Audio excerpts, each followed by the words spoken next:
next speaker is Michael Flaxman, who many of you may know. He's received his PhD from Harvard, has been a professor at MIT, co-founded GeoAdaptive, has his new second startup, Geodesign Technologies, worked here at Esri as an industry manager. A lot of his work has been in the development of spatial scenario planning tools that enable us to do spatial analysis with rigor and with creativity, and we'll be talking this morning about integrating scenario planning and geodesign. Mike. Thank you. It's a pleasure to be here in an audience. It's a nice balance for me. I know half of you, and I'm getting to know the other half of you. So we're still growing, which is good. My latest little venture is a San Francisco-based startup focusing on geodesign. So I'm putting my money where my mouth is. To date, we're concentrating on consulting and some custom technology development. Some of our kind of current sponsors and clients are the National Science Foundation's Water Sustainability and Climate Program, the Florida Department of Environmental Protection, which is sponsoring the Beaches Habitat Conservation Plan, which I'll mention later. A couple projects with USGS, supporting landscape conservation cooperatives and doing some dynamic refuge, in this case nature refuge planning, and a project we just finished for NOAA on marine climate adaptation planning. But today I kind of want to talk about one very, very little project, actually the smallest thing I've done all year, but to me it's almost the counterexample to a lot of the beautiful work we've seen today. I wanted to show you something fairly ugly, came across my desk. I was asked to help, and I'm in the process of helping. Basically, theme of big development comes to small town. And it's something I want to do better next year, and I want to be prepared to do better next year. So in the kind of spirit of Doug Walker's talk or Carl's, I'm going to show you something quick and dirty that I think we're actually well positioned to do better next year. At least I hope so. So obviously for a small firm, implementing the lofty ambitions of some of our geodesign definitions is challenging because we have to do this in a professional practice context where, as Doug just mentioned, the tools keep turning over and the clients aren't paying us for R&D, they're paying us to get something done, usually in short order. So I think both Doug and I, and a lot of us on the landscape side, sneak in R&D. But to give credit where it's due, a few of the key ideas that motivate our work. I won't summarize Carl's hour-and-a-half talk, but a couple of things for today that really were important across the board in what we do are the importance of having an overarching intellectual and technical framework that can support and evaluate many options. And Doug just showed examples of that, so did Kunjan. Scenario planning and impact assessment, tightly wedded. And recognizing multiple design methods and their interactions with scale and problem context, another kind of common theme here. But a couple people that aren't here that I think have influenced a lot of the work we've seen today as well. Ian McHarg continues to influence me. And also Richard Foreman's work on irreplaceable spatial patterns, especially patch size and landscape connectivity metrics.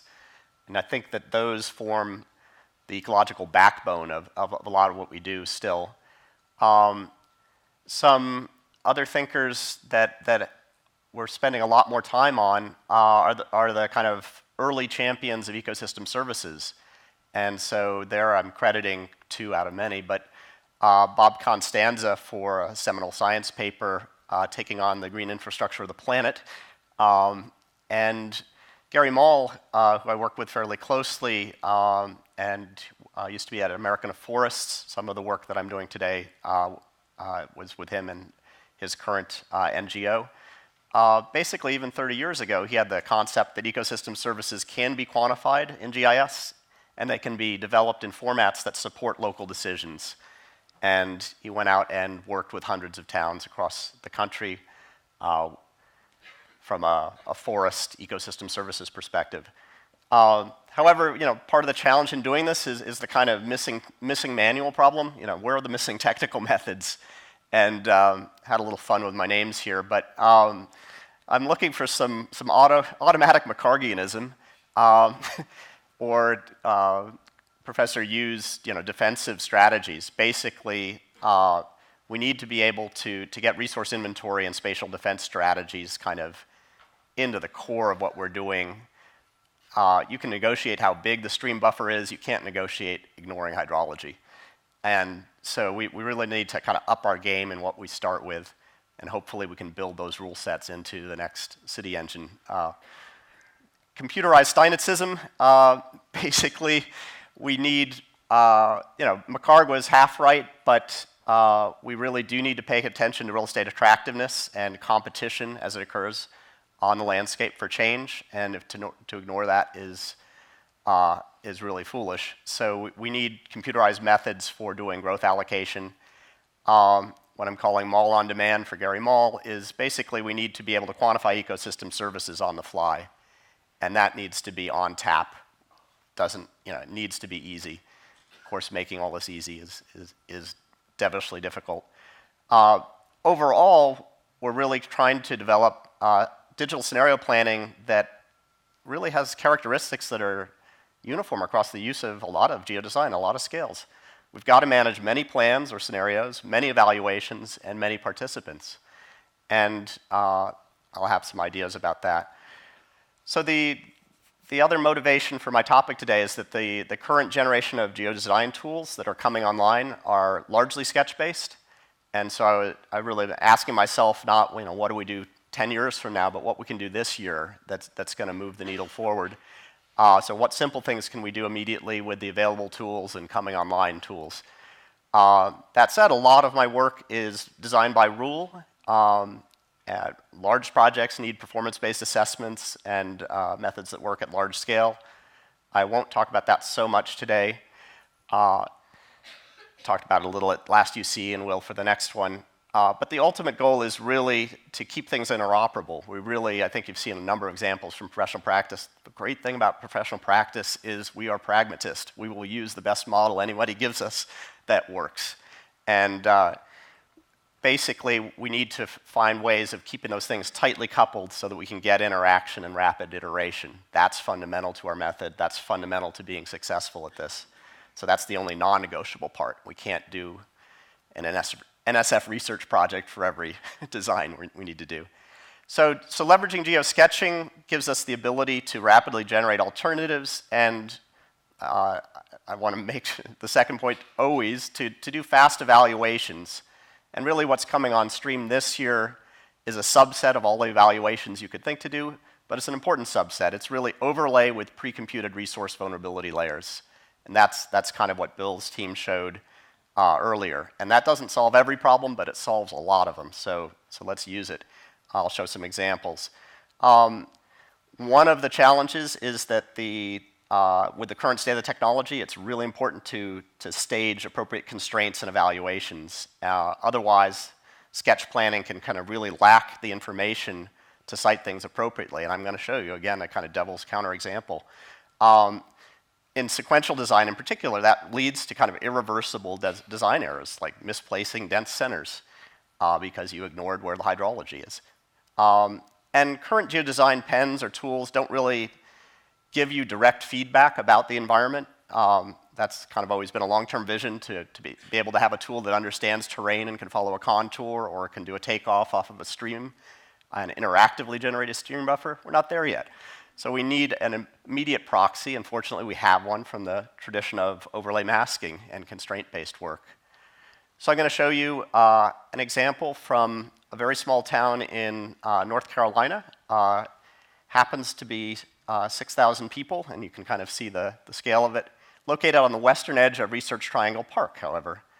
And my involvement in this is relatively recent. I was asked by a conservation NGO to evaluate some of the recent development proposals that have been made there. This is how they see themselves. It's largely still a rural place, traditional small town. However, apologies, the legend got lost here somewhere. Traditional mid-century zoning for the US, so it's got a highway bypass, it's got a central business district, and basically is zoned with conventional single-family residential, progressively lower density from the center of town. The winds of change are strong because a developer about a year ago came to town proposing a large-scale and really fairly dense development. Again, a town of 6,000 people, somebody shows up, they want to put in 27,970 new housing units. on 7,000 acres. This is a town that the planner is part-time.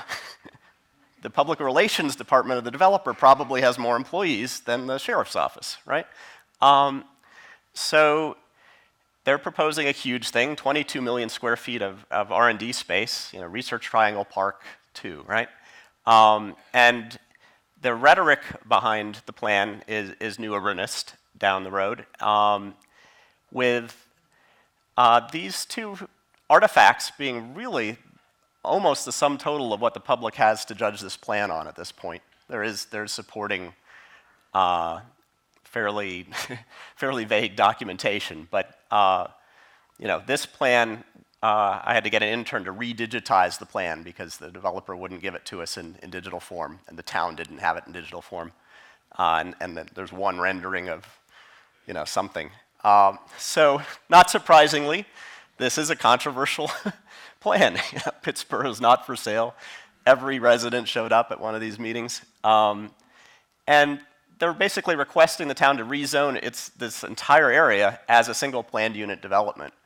And they're asking to nullify existing watershed protection zoning overlay that comes from the state, which actually quite sensibly has impervious cover-based empirical measures.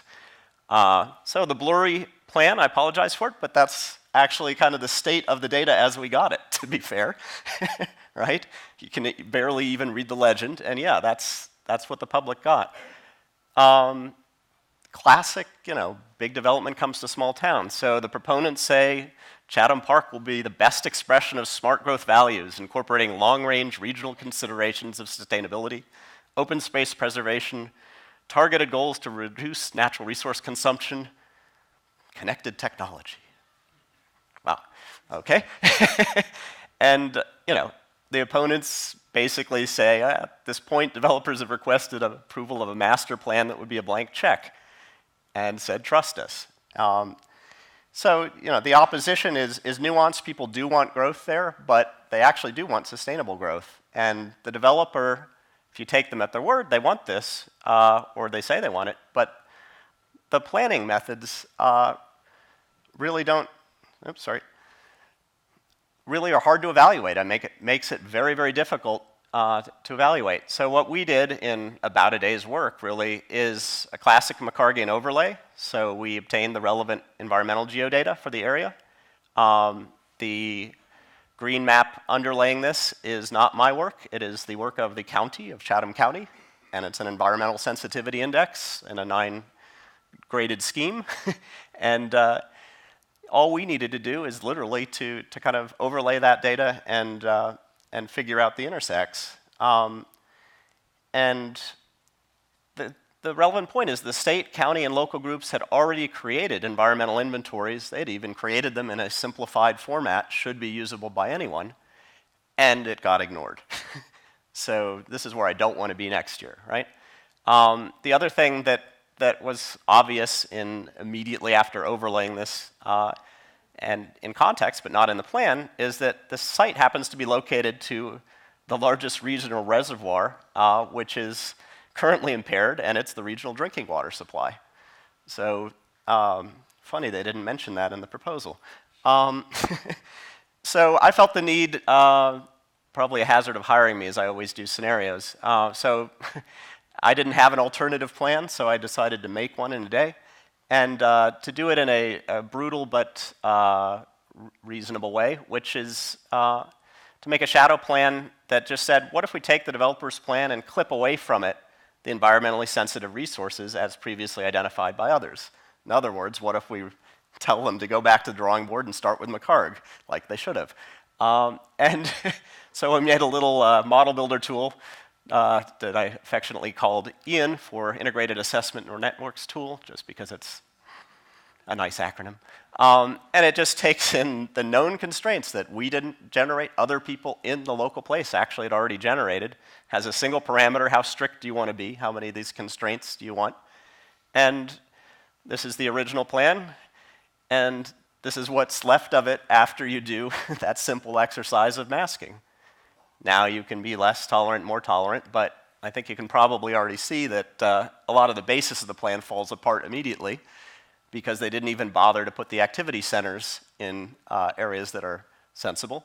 And I did a site analysis on park score, by the way, and about 10% of this area is within walking distance of the 750 acres of their 7,000, sorry, the 250 acres of their 7,000 that they allocated to public park. So, you know, simple model, simple results. 2/3 of the proposed area is contested. I don't want to say, because this is a quick analysis, that that's not suitable for development. It's got areas that need more careful attention. And basically, that's driven by both water quality and biodiversity. But even with this silly clipping method of generating a counterplan, you can still get a reasonable amount of development.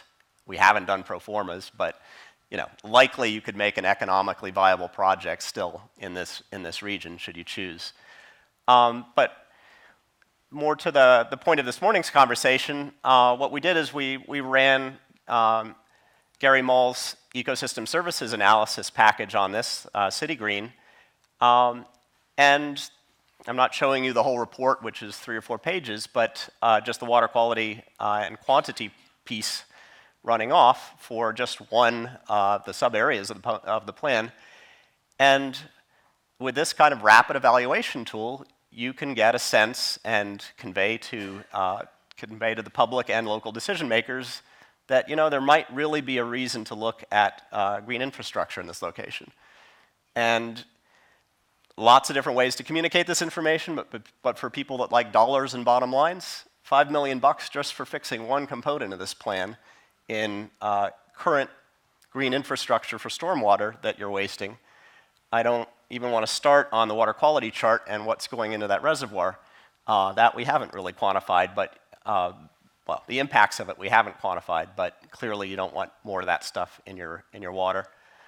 Second thing we did was to reverse engineer that report. So some people like the PDF version of the report. I'm a spatial planner, so I like to see where the plan is working badly and where it's working well. So here's the cost for stormwater infrastructure basically at the unit level. And so it ranges from about $100,000 an acre in red to less than $5,000 an acre in blue. And I would just submit that there's a really considerable difference in and across the site, which shouldn't surprise you based on what I told you already. However, now it's quantified inside a day in a format that hopefully will get the developer's attention, because it's not just the public that's going to be paying the cost of this, it will be the direct developer. So, you know, in summary, it's a quick case study.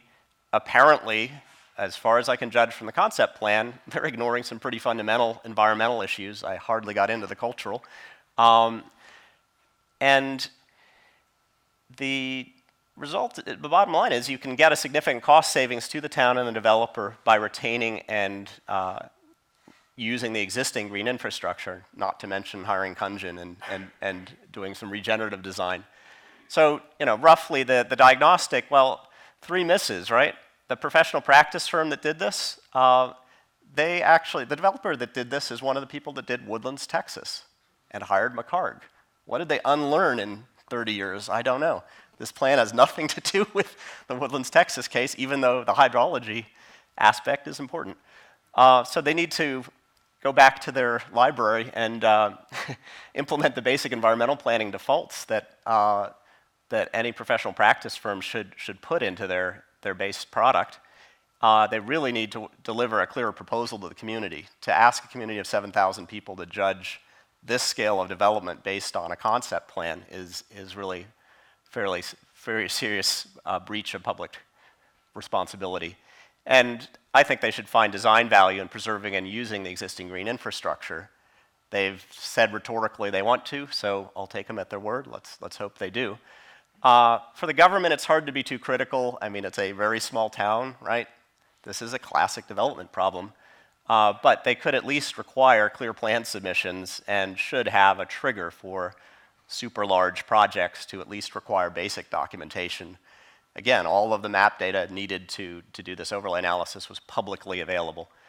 And then back to us, as a community, we need to have geodesign tools that really can deal with this very common development practice scenario. This is real world. It's not pretty, but this happens every day, and it really does influence our environment.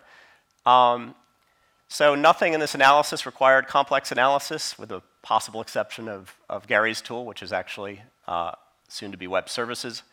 But the organization and architecture is important, and I kind of want to shift to that. Basically, we absolutely need supporting resource layers, and we all know that those are available visually as map underlays. We've seen that already. We need to get those, kind of into the analytic base, and that's one of my main things for this year. Constraint masking, even though it's manual for now, needs to be kind of into the geodesign tools. And more conceptual point, but sometimes counter-planning is necessary to provide a less bad alternative if somebody shows up with a real turkey. I presented in more detail this kind of concept at the UC last summer, but for this audience, I thought it would bear repeating.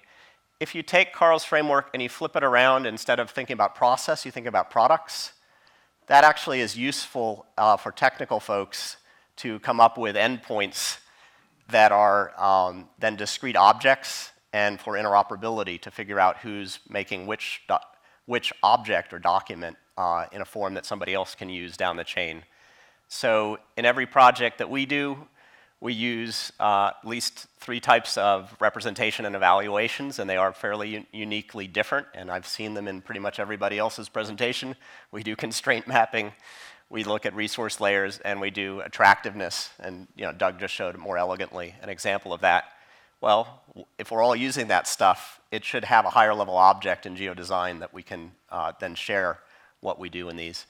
On the scenario side, in terms of change modeling, basically we need to think about exogenous drivers like climate change and broader scale hydrology, as well as the details inside the site area, both in planning zone changes and physical changes. So I was happy to see zoning in the new city model, for instance. I think that could get us a long way. And then in impacts and decision, we obviously need a set of impact assessment tools. We've seen a fair variety of those. I'm going to show you a technical challenge on those in a second. And we need impact minimizing scenarios and optimized and mitigated scenarios. And again, Doug's example is illustrative. I mean, optimization tools, I think, on big problems are becoming quite important. So here's one of the remaining challenges that I really see, that basically we need to think about interoperable geodesign tools, and it's not too early to do so. So socially, GIS has always worked well because the independent ologists can create maps and designers and planners can overlay them and use them. However, many web GIS sites and models and potentially future apps largely lack that important interoperability characteristic. And so you have a lot of stuff that you find out there which is good as an app and a single web page, and yet it's not open to putting new data in the inside, and it's not open on the outside to getting a computable result. And so in the long term, if we're going to be able to mix, match, and chain models, something I learned working for Carl a long time ago, you can't have this kind of double dead-end system. You have to have chainable geodesign services so that you can end up with professional network diagram kind of like below. And that basically isn't so hard these days. Again, if you take this concept of flipping process and product, say what products do we deliver as intermediates? We need constraint layers. Well, they can have a URL. That's in techno slang called a REST endpoint. And they need a little bit of metadata to know how to interpret that you want to stay out of the wetlands instead of building on them, but not a horrific amount. And on the back end, we need to deliver results not just as graphical web mapping services, for instance, that aren't interoperable analytically. I don't want a map that's just a picture. I want the data of the map in order to chain it, to keep out of the wetlands, for instance. So the only technical requirement is really, put that into, again, a REST endpoint, a URL that you publish on a web service, and there's many examples here. But conceptually, it's kind of opening up both ends. And I realize why this doesn't get done, because it's harder, but it's not that much harder, and it will make our work go a lot further. So in conclusion, I think we've seen a number of individual and small group efforts currently underway that are really driving geodesign forward. And to me, that's great. We get a huge diversity of inputs and problem contexts and applications. And I'm thinking about how to use geodesign to help slum dwellers in Caracas. That's helpful. On the other hand, the not so great part is we're all small, poorly funded community. We are a small, poorly funded community relative to the size of the problems we're dealing with. And we need to get much more efficient to make an impact. And so part of this is, I think, interoperability. And so my challenge to myself and to you for this coming year is, how can I connect to at least one project presented here? So I'll give you my example. I'm going to go talk to Bree down the road, because I don't really want to make a new park score indicator. I would love the Trust for Public Lands to be doing that, right? And how can I get twice as many people to use what we've already done? And I thank Jack and Esri for continuing to bring new people into this venue and make an outreach effort for that. So I think we're well on the way. Thank you very much.